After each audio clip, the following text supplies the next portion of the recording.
are you? I'm great. Welcome to the We Make DC podcast. I'm so excited to be here. You are our first guest.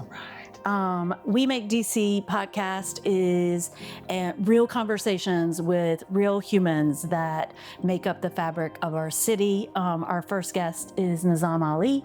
He is an entrepreneur, a community builder, a do-gooder, and one of my favorite humans. Oh, so I'm super lucky. Best. Yeah. You're one of my favorites. Happy to be here talking with you. Yeah. Nizam, I've known you since 2010 now. It's been a long time. I know, and we're still so young. Before we get started, Yes. I have to ask you, what's the most DC thing that you've done today? I mean, I think I'm DC every day. Like I put on the shirt.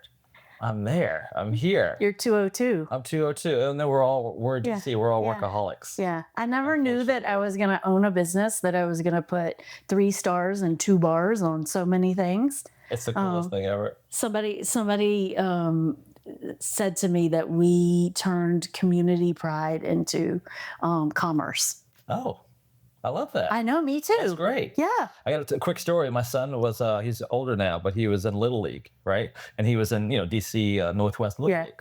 And our chant, 3 stars, 2 bars. Oh my God, people were not happy with us when we were traveling. I love it. But it was so fun. People come into our work store and they're like, what's up with the, because that's our most touristy store. Yeah. They're like, what is this 2 bars, 3 stars thing? Because they don't know that that's our DC flag, and we're super proud of it. We're super proud of it. I got my stars. I need some bars. I love it. So, Nizam, you are a native Washingtonian. I am. Born and raised. Born and raised. Someone told me, said, DC people love to tell you what hospital they were born in. What?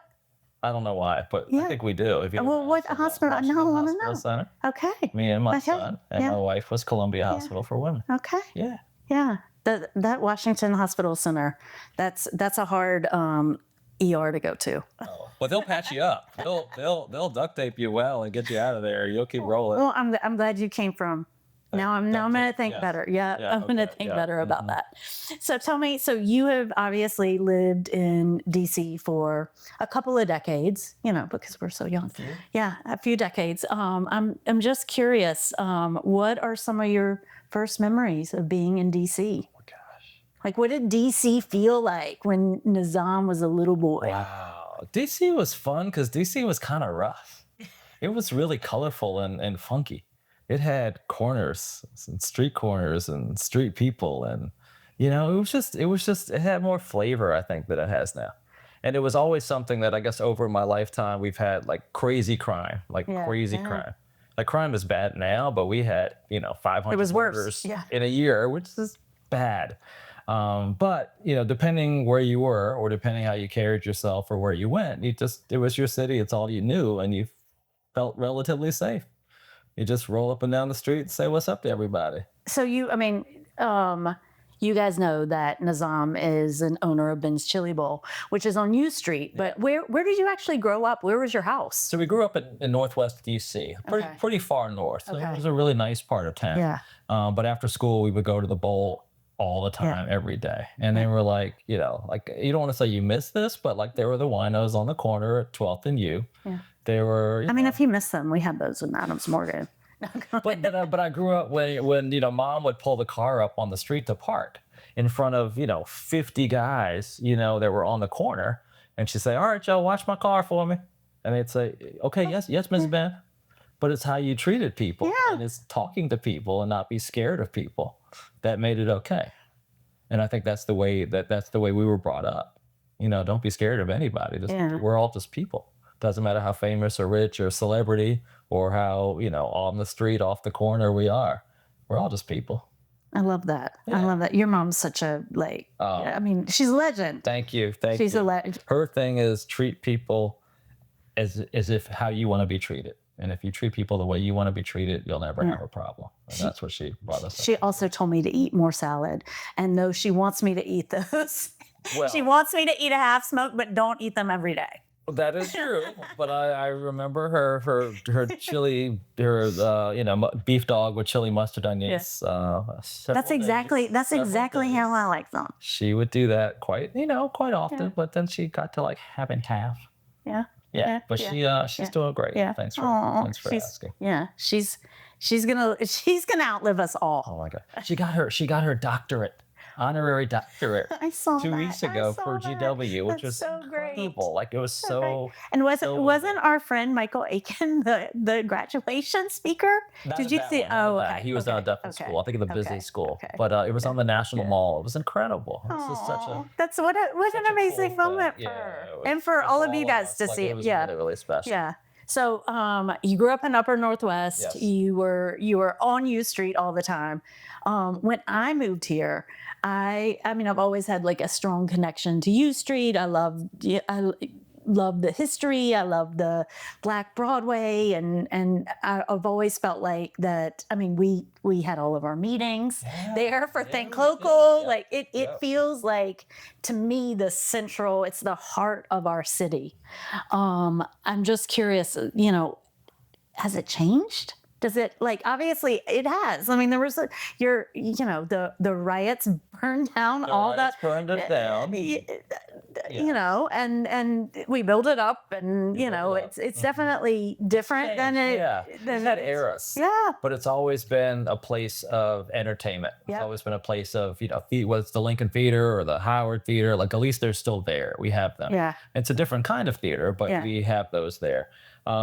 We always had nightclubs. We still Yeah. have nightclubs. Like Yeah. we always had music venues. I'm curious where you used to, not when you were a little boy going Yeah. back to the bowl, Right. when you were in school, but were there like when you were in high school and college, were there hangout places on U Street? yeah. Like where did you used to hang yeah. out? I mean, anyone from DC would always hang out, or anyone of color in DC would always hang out at Republic Gardens.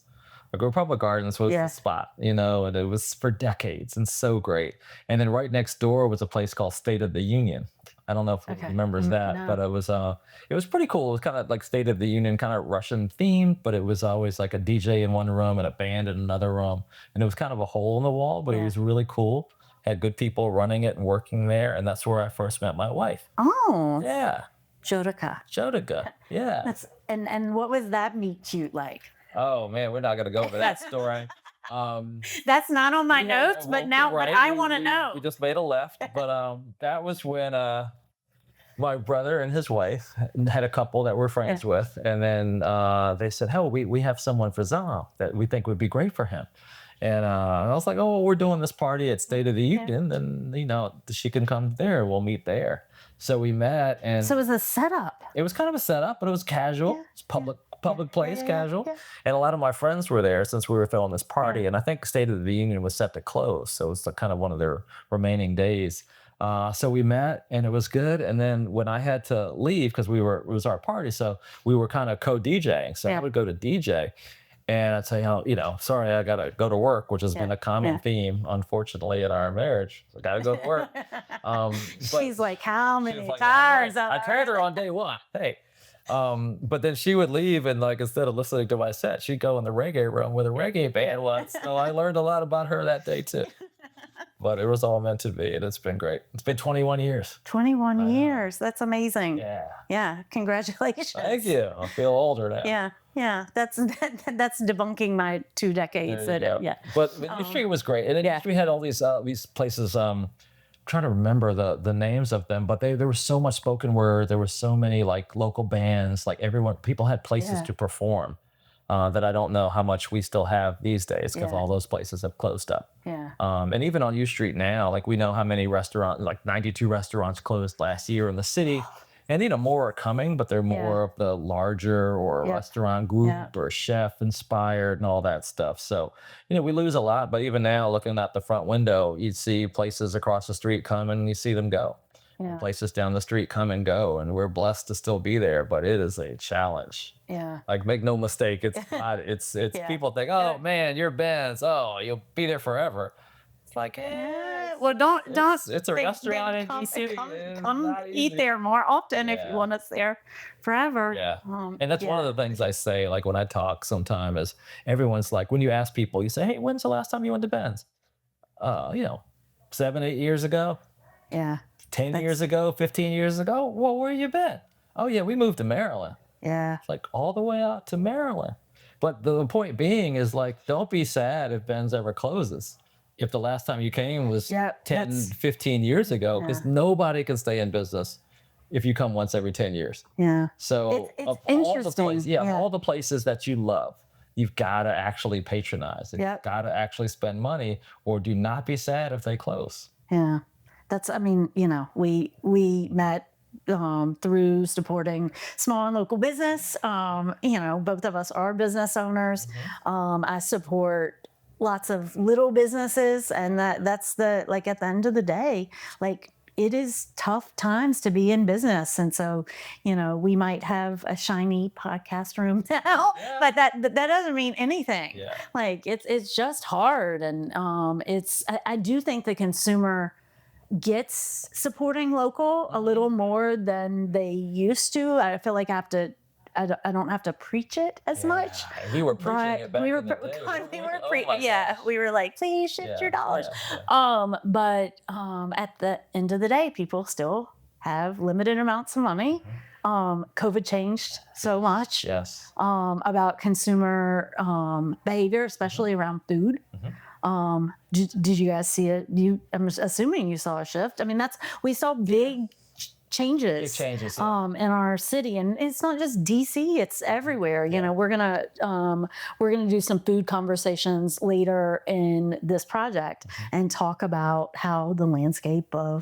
of that has changed. But I think your business specifically is very interesting, because I think a lot of people think of Ben's Chili Bowl as like an institution, institution first, and then food establishment second. I think you're right. And so I think And we that sell food, y'all. We don't Yeah. sell institution. right? So- No, I know. So Right. as I was thinking about our Yeah, discussion, I was yeah. like, oh, how do you balance that Yeah. as a business owner? I mean, because everybody wants you guys involved in things. Yeah. They want your name is synonymous with DC. Yeah. And at the end of the day, you still have to pay the same bills as Correct. any Yeah. other restaurant owner in the city. absolutely And right. so that is like, how do you continue to be this like community place? You guys have always held space for people. How do you continue to do that and also be a smart business person? I mean, you just keep trying and keep pushing, and it's like all restaurants out there, especially the local ones. Like you're trying to make it every day, and you're still trying to figure it out every day, because the world changes, Yeah. the landscape Yeah. changes. Like Yeah. when the government shuts down for a month or two, or beef prices go Yeah. berserk, or Yeah. gas prices go berserk, or labor, any number of things. COVID, Yeah. like, things just happen, Yeah. and you have to adapt or figure it out or just keep pushing, and then every day you just go to work. Yeah. You just wake up in the morning and go to work. Yeah. So it's a struggle. I'm not going to say it's not a struggle, but we keep at it. I just saw an article this morning about how barbecue restaurants are closing in Austin Yes. because Austin, Texas, Right. because The of beef the prices. beef prices. Yeah. So it's just a reminder Yeah. that like we can't continue to do like everybody wants the same business and the same thing. They especially like with Ben's Chili Bowl, they want the institution, and the world is changing around us. And so I don't know why that hit me so hard this morning when I was like, oh, now the barbecue, like Austin we is lose known for barbecue? barbecue. Right, How can we right. lose barbecue? 2026, we lost barbecue. Like, come on, man. What else are we gonna lose? It's not right. It's horrible, but these Anyway, are also yeah, these are people. These are our lunch, but these are yeah, people's livelihood yeah. and their savings and their restaurant and their dream. And it's Yeah. like like we can't control beef prices. Right. So like we're a product of what we've got to deal with every day. But back to your institution Yeah. part, it's like people are like, oh yeah, you guys are like the monument. You're DC. Yeah. But how many times do you go to the monument? Oh. Like maybe we want to be a little less institution. Yeah. Back to the Yeah. restaurant part. Yeah. But we're still open till 4 a.m. on the Oh my weekend. gosh. Okay, I was curious. We're not back to our weekday hours, Okay. which for 50 years was 2 a.m. on a Monday, Yeah. on a Tuesday, Wednesday, Thursday. And then we did like 30 years, we did breakfast opening at 6 a.m. But we haven't gotten back to that yet. So things are- Peaches and then oat oh milk. my God, Peaches and Fino and Yvette and like the breakfast crew that would Yeah. we're loving as could be, but would also tell you Yeah. off and Yeah. cuss you out. And Or when they see you parking across the street, they'll start working on your order because they know what you were having. Yeah, I love it. Like, I miss those fun times. And that old part of DC, that part of it was we had a ball. We used to work when I was growing up. We used to so I was probably a teenager, but my cousin or my brother would work night shift. So it was a great lesson to like work night shift when you're 16 and you work, or 18 or that's How early did you start working there? when I was big enough to reach the table. yeah. And then they gave me a rag and I got to wipe them off. And then I got to move up to bathrooms and move up to sweeping and all that good stuff. And just like growing up in the business. But I always say that like that's the best education for anyone is hospitality, because you really learn so much about people. when you're like 50 and the drug addict that you're serving literally stops moving while you're, taking their order or serving their food, and they just stop. It's a whole nother thing. Oh wow! It's a genuine a drugs message because you get to see it firsthand. But it was wild back then. I mean, back then there was so much prostitution in DC. And the city would put up no right turn signs because people would make a right and make another right and just go around the block. It was like, we had fun back in the day. Like, it was just like, you never know what was around any corner back in DC. But we used to work, when I was like 16 or so, we used to work the night shift and we would get off. And then, the neighborhood was still very blighted from the riots. So things hadn't really built back. There weren't a lot of residences, but there was a basketball court up at Harrison. So we would go play, 5 a.m., 5:30 basketball to unwind after work before we went home and go to bed. Oh my gosh. And do it again the next night. Well, I mean, you left DC to go to school. You went to UVA, correct? Yeah. Mm-hmm. I know that because I listened to a radio show of yours at UVA a couple of weeks ago. Right. Oh, but you went to UVA, and you then went to law school at University of Maryland. And you know what? I took a year off and I worked at the Chili Bowl for that year. Okay. And I was like, oh, hell no, I'm not doing this for the students. This is hard work. I was like, oh, law school, being a lawyer will be much easier than this. Yeah. But then you took a right turn. You took another right turn. You took a right turn. You came back to the business. I'm curious. How did that happen? Well, I got. Are you still trying to figure that out? I didn't give dates, but when I started when I passed the bar and started practicing, it was about 2 years, and we were coming up on the Chili Bowl's 40th anniversary, and thought it would be really cool to do something to honor mom and dad for like having a business for 40 years in DC and surviving the riots and kind of all the stuff that we survived, and even the subway construction around that time. Subway construction, the U Street metro station, they tore up the whole street for 3.5 years. The whole subway. What a fun time to be about on U Street. Oh my gosh, when you have no street, how do you get customers? Have no street, and there's crime everywhere, and you're like walking down that little barrack, that little wood plank, and then there's fencing because there's a giant 60-foot hole right in front of your business. So many stories there, but we got through there, and it was just amazing to survive that point when we had 1 employee or 2 employees during like a 5-year period. So crazy. It was crazy. Yeah. But and you did it, and then you were like, now I'm in, now I'm not good. So that was that time. And then further out in I think it was 98, we were coming up on our 40th. So we said, hey, let's do a celebration for mom and dad. And long story short, it turned out to be much bigger than we thought. Like, it got on CNN. And CNN set an anchor, and it was amazing. Like this 2-minute, 45-second long piece about the restaurant and its history, and it's lucky to be here, and it survived the riots, and it was this huge segment. And back then, there wasn't this headline news every second of every day. It was like things would loop. Yeah. So like even at the airport, I'm really dating myself, but if you're old enough and you remember back in the day when the airport feed of CNN would be a reel. And it would loop. So every 3 hours, the same exact stories would come on. Not the type of reels that we now have on Instagram. Not those 5-second, 15-second. No, these were but it kept rerunning. And think about it, on all the major airports in the country, it kept rerunning. And it reran for the whole weekend. And then they added it to the reel for the next weekend. So we had a line out the door for 3 weeks. And that's the part where I came back to do this celebration, this humble celebration for mom and dad. And then there was a line out the changed. door. And then I realized, that's when I really realized the importance of the restaurant. I think. And that my middle brother, Kamal, he goes by Ben now, but he was going to be the one to take it on. But it's a beast. Yeah. You look at the hours, and you look at the number of staff, and you look at all that. You can't do it alone. So that's when I decided, like, hey, this place needs to continue. And I think I would make a much bigger mark on the world if I stayed with the Chili Bowl as opposed to if I was another attorney in the world. So that's where I never left. There you go. Yeah. And I think about the other side every day. Yeah.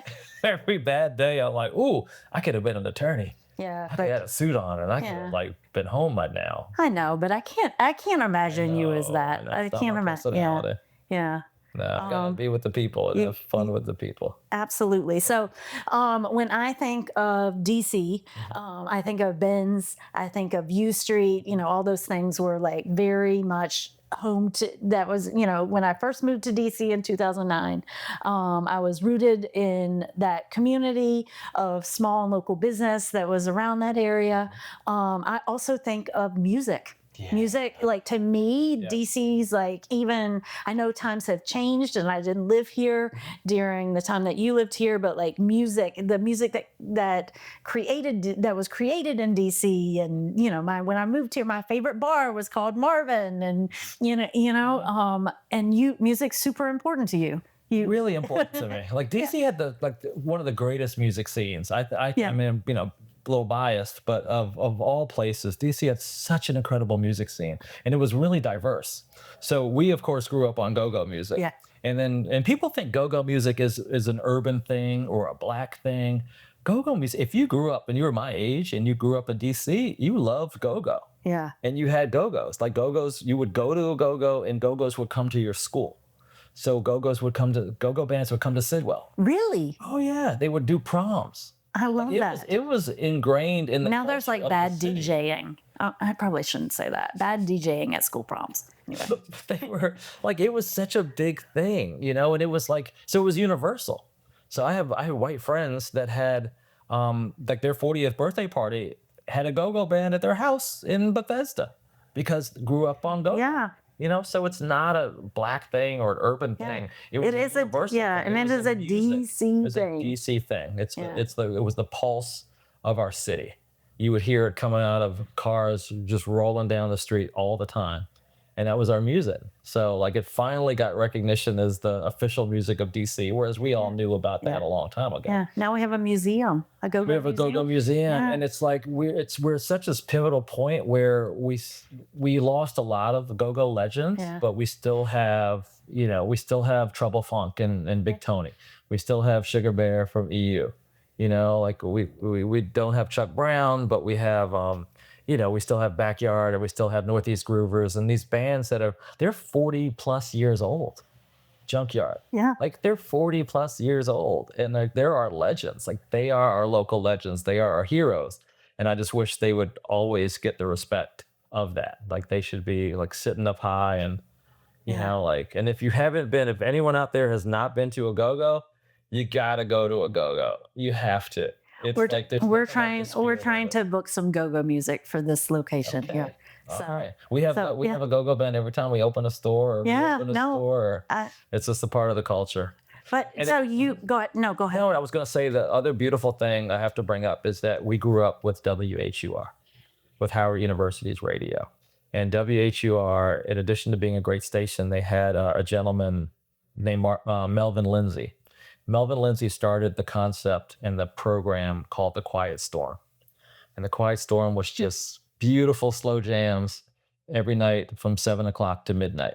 And that format has spread all across the country and probably the world. But it started here in DC, started at WHUR, and Melvin Lindsay started it. Well, I don't know that story. Oh my God, to grow up with that music and to have that as part of your soul, it's just... Is that what made you? So I just said that I got the pleasure of hearing your comeback on the story. So my buddy and I, another DC guy that I met, at UVA. We didn't know each other here. Okay, he was a DC guy. I didn't know. DC guy. He went to Wilson. We met at a radio recruitment meeting for our college station at UVA, and we met there. He's the only other brother there, So we met, and we thought we would have a better chance if we did a show together, as opposed to if he tried to get one show and I tried to get a show.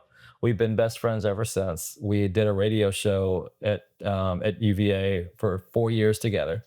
And then we were back in touch with them, and they asked us if we would do a show for their rock marathon to raise money for the station.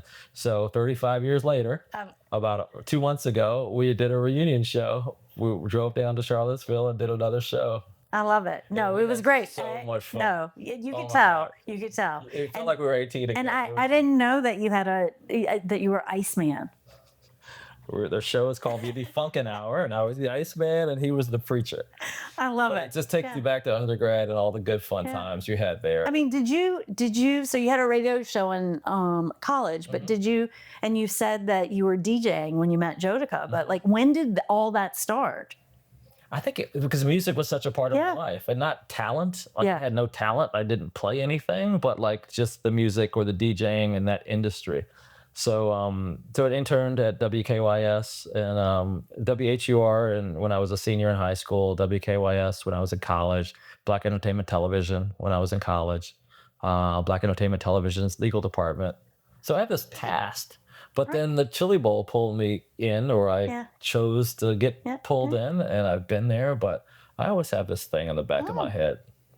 Maybe we should do great. something. What can we do with this? Do something fun. Yeah. And I did a radio show with Andy Shalal. That's right. You guys. Voice. That's right. God, And totally PXW forgot. for like 3 or 4 gosh. years. We I did our forgot talk about show, that. business show. That's We had a right. ball. Like, nothing Yeah. serious. We're Yeah. just, like, we're getting serious information out, but it's all about having fun. Oh my God. Does it worry you when you like lose a memory and then it comes back? Yeah. I totally forgot.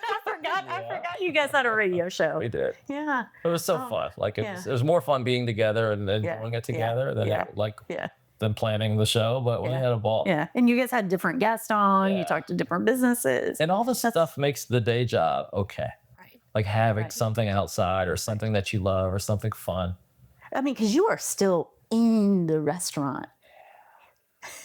Like, you are physically in the restaurant. I was filling up the soap dispenser the other day and making drinks and behind the counter, and oh my God, the food business. So, when I opened our first location 9 years ago, I thought there was like this, this is a little project I'm doing. I want to test, hypotheses, et cetera. But we had, I don't know if you remember, but the original location was an old California pizza kitchen. So we had F&B in there. And so I not only had all the makers on the floor, but I rotated fast casual concepts out. But I didn't know what I was doing.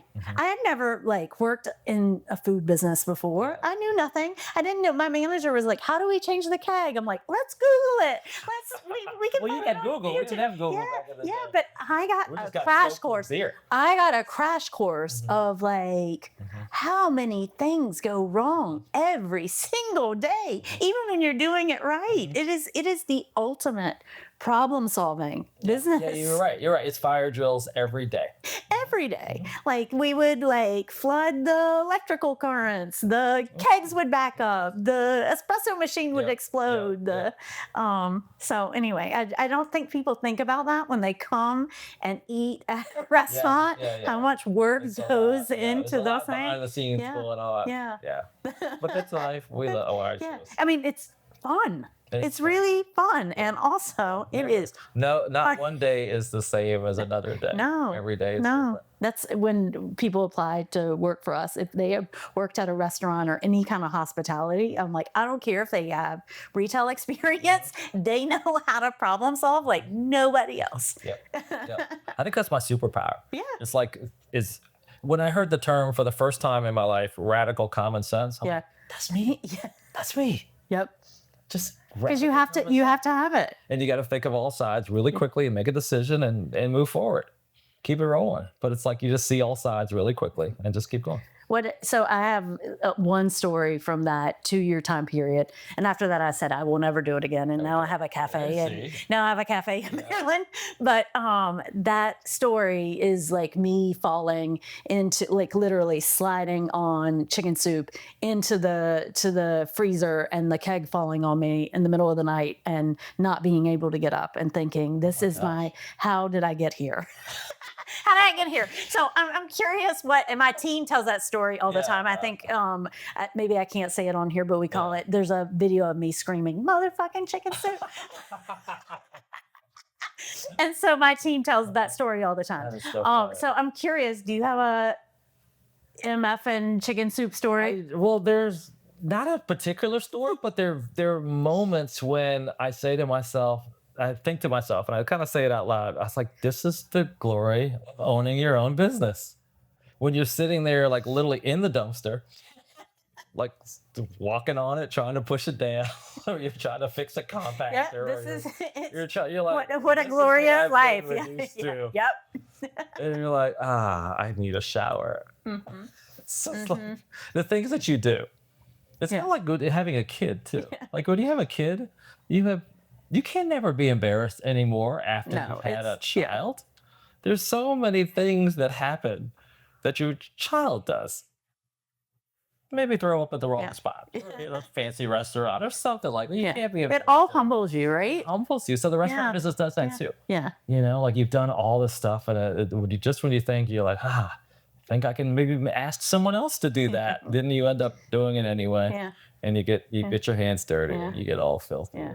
It's okay. I think it's important that people hear that, because I think they think like, oh, when you're, and maybe not when you start off as an owner, but when you have multiple locations, when you are the one of the co-owners of the institute, of the institution of DC, they don't expect that you are sometimes packing up those half smokes to mail them, because now you have a mail order business that you are still, filling up the things. So I think that's important for people to know, that like it is still real hard work. It is not just, and that's why we're still here 67 years later, is because you do that. Yeah. Like at the point where you stop, I'm not going to do that. I'm not, you have to do it. If you don't do it, you're not going to be there. Yep. So DC is music. Yes. It's half smokes. Yes. It's mambo sauce. Gotta open mambo sauce. At what point did you realize, you grew up here, you were like in it. What point did you realize that DC is different than any other city? People would tell me, because it's not until you really get outside.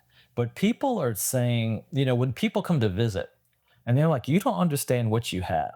And a lot of that was kind of like this black mecca that was DC. When you have the choice of 3 or 4 radio stations, when you have the choice of black-owned restaurants, back in the day, like Georgia Avenue was this like black mecca. Yeah. So they were pyramid books. They were in bookstores and like places called the House of Knowledge. Like there were places that, they weren't in, and I had a friend from like Buffalo, New York. He's like, you don't know how good you have it. Yeah. Or you're streaming a station from 100 miles away, trying to work the hanger and the antenna to try to get the radio to pick up a station or something. And we had all this in DC. We had a lot of diversity in DC. We were Chocolate City in DC. There was no other city like it, at least back then. So it was very unique, but I think this is what we knew. So this seemed normal. But people that would come to visit and people that lived in other cities were like, you don't know how good you have it. There is nothing like this where we are.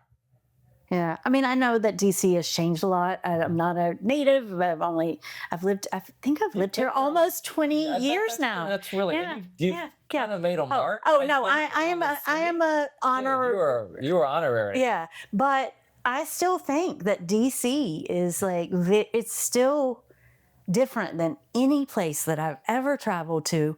I have this, I just love it. Yeah. That's why I do what I do, to make sure that we are continuing to support the people that will make the next, the impact over the next 10, 20, 30 years.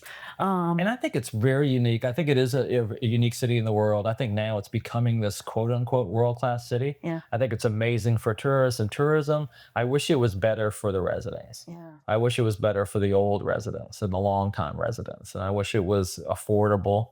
I wish it was, like when you take away all the parking and you take away, it's just geared for, it's kind of like we're modeling the city for someone else or for a totally different generation or for, new residents or something, Yeah. and it's just not like, put it this way. It's, think of all the businesses that you see commercials for, all the phone companies, the cable companies, everyone else.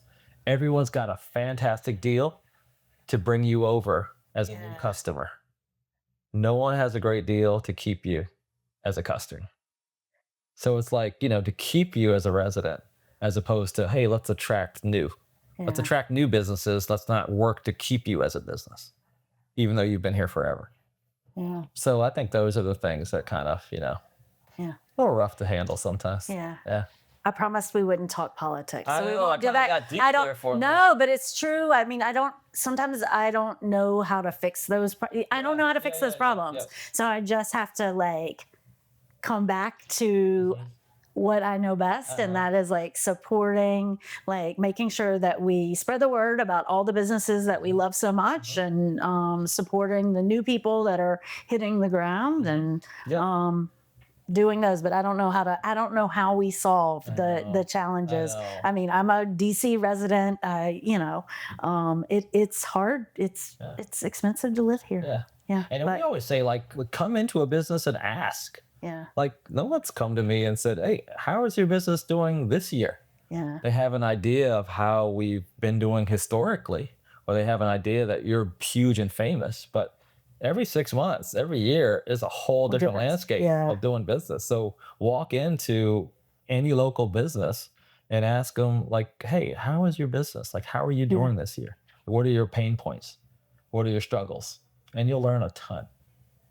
To me, community equals commerce. The businesses that are in our neighborhoods are what make the city what it is. It's the businesses, it's the entertainment venues, the culture, the art, the street art that we see, all of those things. And without that, we just are like any other city. Yeah. So I think you and I couldn't have this conversation without spreading the word of support local businesses, literally, the businesses on your street, get out there, support them. Don't think that they are, don't just assume. Don't make assumptions. And I gotta say, I know that I'm your guest here, but we gotta give you props. What you've done is tremendous. I can't imagine ever back in the day when this kind of whole thing first started, I would never imagine how many. I mean, I didn't imagine. I thought this was a 2-year. I thought this was a 2-year experiment. So we started Think Local first. Right. And we started the campaigns and the. You remember we had the Eat Local week and that street the farm to street party. I think I was in the dunk tank. The dunk tank, Yeah, yes, yeah. God, those are fun times. DCs do you have? We have 10. This is 10. Unbelievable. This is this where we are now. Is incredible. Thank you. You've made a lot of lives. No, and I couldn't do it without all of. I mean, there was no such thing as a maker before you came around. No, they were makers. It was just tinkling.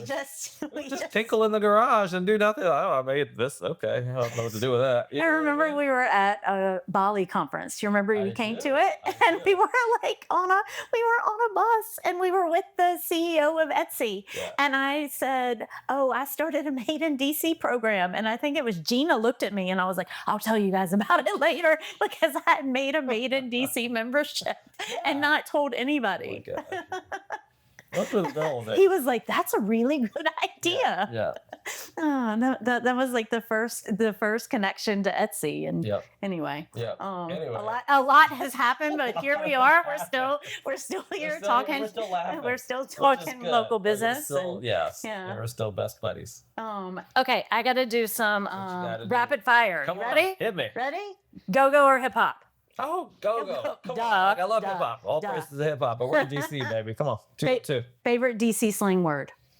Is there a slang word? Oh, dude. I mean, it could be like, well, when you used to call people youngin' and snail, like that was great. When you say like, oh man, that's hot as a mug in here. Hot as a mug? Hot as a mug. Okay, I don't know that one. Whatever. Everything was as a mug. You just put as a mug on the She going fast as a mug. As a mug. As a mug. Okay, I'm gonna And then start my son using started using that. I was so proud. I was Aw. like, he just brought that back to the new generation. Late night food spot that's not Ben's Chili Bowl. Oh, late night food spots that's not Ben's Chili Bowl. Back in the day, where would you go? In the day, where would we go? Oh my gosh. I used to go to like the kebab places, but I can't remember the name now. Yeah. Where did I used to go? I don't know. We have good kebab places. Good kebab places, like all night, like Middle Eastern funky places. Yeah. One DC place you'll never get tired of. One DC place I'll never get tired of. These are tough. Let me think. Come on, Nizam. I gave them to you before. I mean, this isn't a place, but I would always say I would say Rock Creek Park. Yeah. Like I love Rock Creek Park to death. I've always lived near Rock Creek Park. Even when I've tried to leave, I'm like, oh, I want that access. It's great. I want to be in Rock Creek Park within 15 minutes. And it didn't start in DC, but I'm a local Lido pizza guy. Yeah. I can Lido pizza any day of the week. You know that my Maryland store and cafe is right across the street from Lido Pizza. Yeah. And I turn into a different person in there. My team calls me Pizza Parlor Stacey. I'm like more fun. I'm about to say you didn't go a little deeper on that. No, I'm just fun. I'm just like more fun. For some reason, wait, Stacey is more fun.